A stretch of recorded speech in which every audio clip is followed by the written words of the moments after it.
It's beer o'clock on Real Ale Craft Beer. Today we've got to open door number 18 of the Virgin Wines beer advent calendar. Starting to look a right old mess now, isn't it? Right, door number 18 is just here. So door number 17 was a can of Thornbridge Dry Pear, and it was tasting great. It really was. So I'm looking forward to the next beer, door number 18.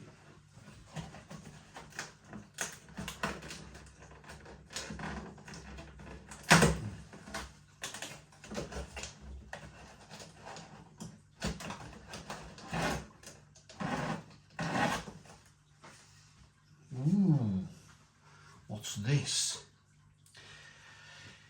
This is going to be really interesting because I've just reviewed Thornbridge's Dry Pear. Of course, if you have this calendar yourself, you've probably waited a day before drinking 17 and 18. But I have to pre-record my videos for YouTube to get them out there and I try and get them in the correct order. So I've just reviewed Thornbridge's Dry Pear. So this is going to be interesting because Adnams, quite a large regional brewery. This is their wild hop amber beer at 4.8% ABV. How does it hold up? That's the question. How does this hold up? And that's the wonderful thing about these beer advent calendars. That's the wonderful thing, is the fact that, boomph, absolutely fantastic. You don't know what's coming. You don't know what's coming from day to day. It's a little bit, you finish your day's work, you go home, you got something a little bit exciting to open, you reset your day. Beer for me resets my day. It's a line in the sand when I finish work. And I think that's why beer advent calendars are so popular, is you've got something to look forward to all day. You go home, you've drawn that line in the sand, you get your beer out the advent calendar and you kind of try it. You don't know what's coming. So without further ado, let's get this out into a glass and see what we get. Boom, boom, boom. Let's grab this Colmbacher glass. Oh, look at the colour of this.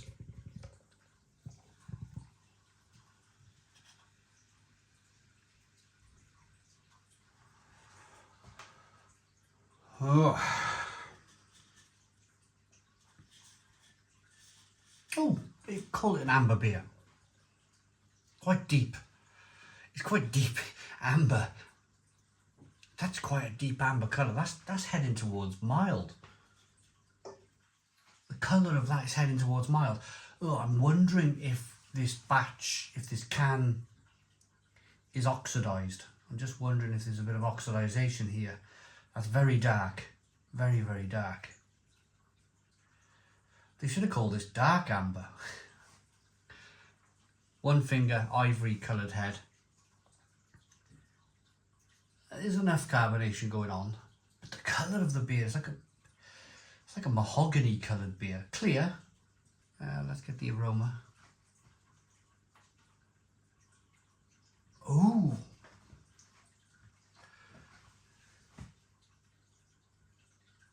It smells really good. It's like,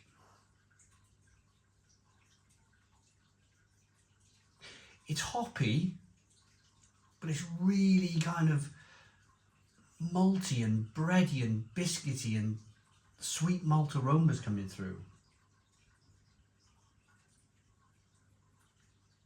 A little bit of kind of plum and raisin and fig.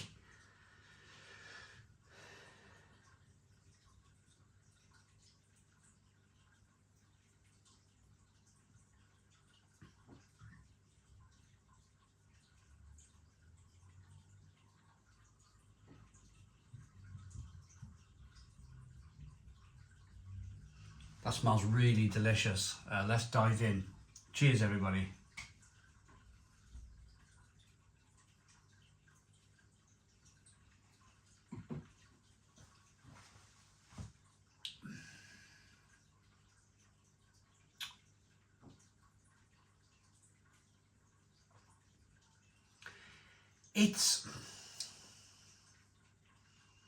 Now it's been a few minutes since I had a few sips of the Dry Pear.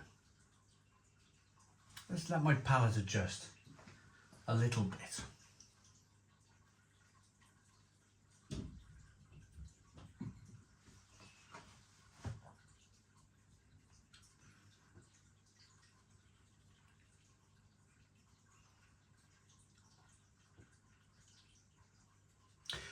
there is some bitterness there on the back end, but it's like a best bitter.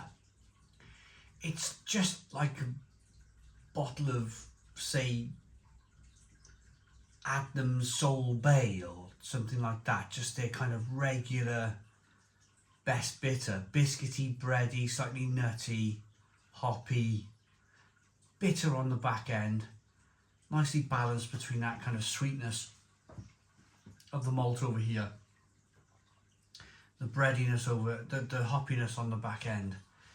But it's like flavours of plum and fig and prune. It's like your grandma has just made a really nice Christmas cake, and she's kind of poured some rum or something on the top, and you can smell it, and it's really interesting.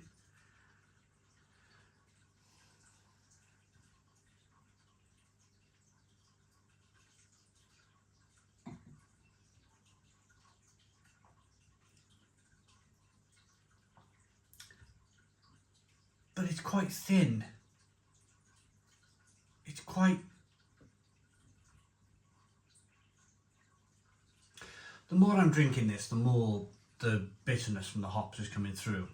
They put some hops here in the boil kettle.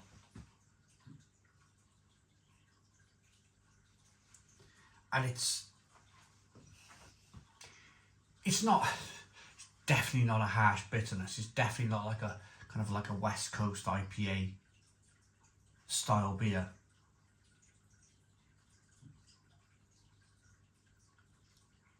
But at the same time, I can't work. I tell you, I'll be perfectly honest with you. I'm standing here in this room asking myself a question. If I seen this in a pub and I tried it and I had this reaction, would I go back and buy another beer? Would I buy it again? I think if the answer was the other beers were like Madry and Worthingtons and, you know, your general kind of generic Coors style beers, then yeah, I would definitely drink this over those beers. But at the same time, if I was in a craft beer pub and it was a line full of casks, I think I'd be probably happy with the half of this or the pint of this, and then I would probably move on. And that's probably me being as polite as I can to this beer. It's just unremarkable.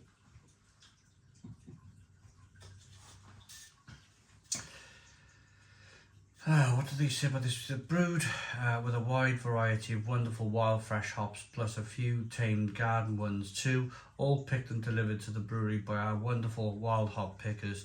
This beer is chock full of grassy, piney and citrus flavours, capturing all the excitement of this year's hop harvest. There's nothing about that kind of darker malt that they've used in the beer. It's all about the hop, and it's kind of like not massive. The hop flavours are not huge. Bit disappointed with this one. 6 out of 10. 6 out of 10 from Reload Craft Beer. Please put your comments in the comments box. Subscribe to our daily beer and food reviews. Give us a big fat thumbs up. Boom. Cheers.